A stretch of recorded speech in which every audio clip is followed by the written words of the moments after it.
let's bring you this story. KwaZulu-Natal once again under threat from severe weather as the South African Weather Service maintains a level 5 warning for significant rainfall in a number of districts. Persistent downpours in the past have led to widespread flooding, disrupted essential services and serious risks to residents, even during, or let's say even resulting in deaths in some instances. Let's speak now to the disaster, or let's understand first the disaster management teams that we're told have been put on high alert. And we speak this evening to our reporter, Nobuhle Modise, who talks to us from KZN. Nobuhle, good evening to you. The MEC stressing that disaster management teams are on high alert.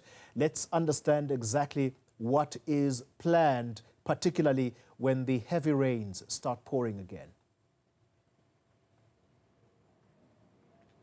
Indeed, Xoli, so we do know that all hands are on deck, be it the Department of Cooperative Governance and Traditional Affairs, all the way to Transport and Human Settlements. Everybody's making sure that, they are way ahead should there be any incidents. We know that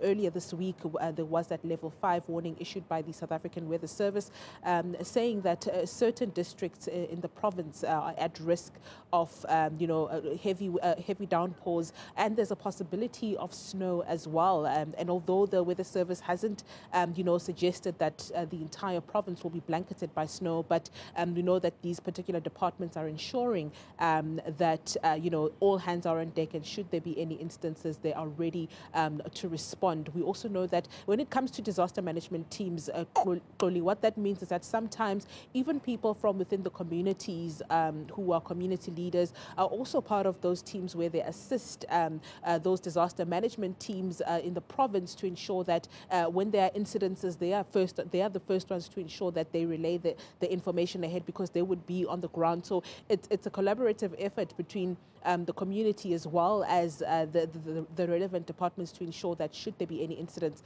they are alert and they are there to respond on time. Even in terms of human settlements, there are halls that are ready for people who may be displaced. We know in terms of the road that there's a high police visibility on most roads, or most roads that are utilized during this time. You know that we are heading into the Easter weekend, Good Friday, and a lot of people are traveling into the province, and this comes at a time, this weather warning comes at that particular time, even with the possibility of snow. So all hands are really on deck to ensure that there aren't any incidents. And most importantly, they've cautioned, road users, they've cautioned people within the communities to ensure that should there be any incidents, for example, those who are in low-lying areas, should there be heavy downpours, that they move higher up, and obviously for drivers to be careful and actually not head out should they see that, the weather is changing. Today, the rain has been quite sporadic. There have been heavy downpours here and there,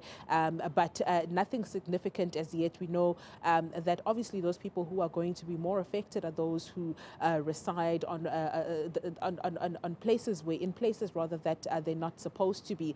Earlier, we managed to speak to Dabezinhle, who is from the Department of Transport and Human Settlements, around what they're doing in order to prepare. And they have an issue, for example, with the Quarry Road informal structure, where the shacks there are right along that river that was swelling today because of that sporadic downpour that we saw.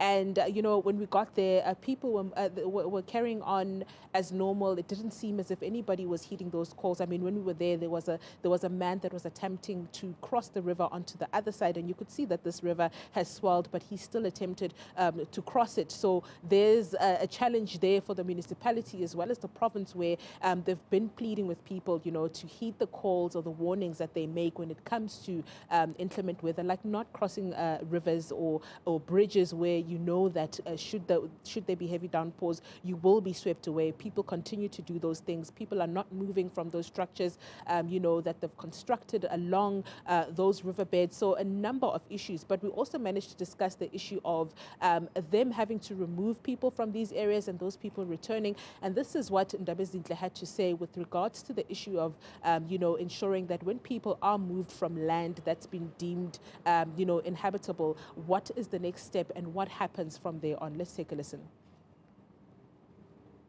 There are 6 premiers that have dealt with, you know, the community of, you know, Quarry Road informal settlements. You know, every time we move communities to new permanent homes, it's either they come back or they rent out, you know, the informal settlements that are here.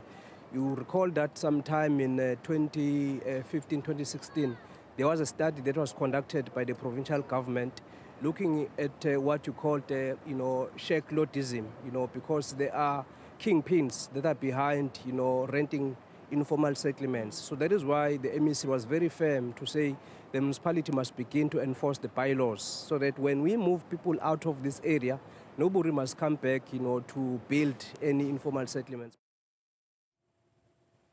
Nobuhle Modise, thank you very much for that update tonight. And it is a story that we continue to watch, a developing one indeed, given the inclement weather conditions in KwaZulu-Natal. Thank you very much, Nobuhle Modise, this evening. And a very clear call to you as members of the public, if you are watching tonight, please heed the calls by the authorities to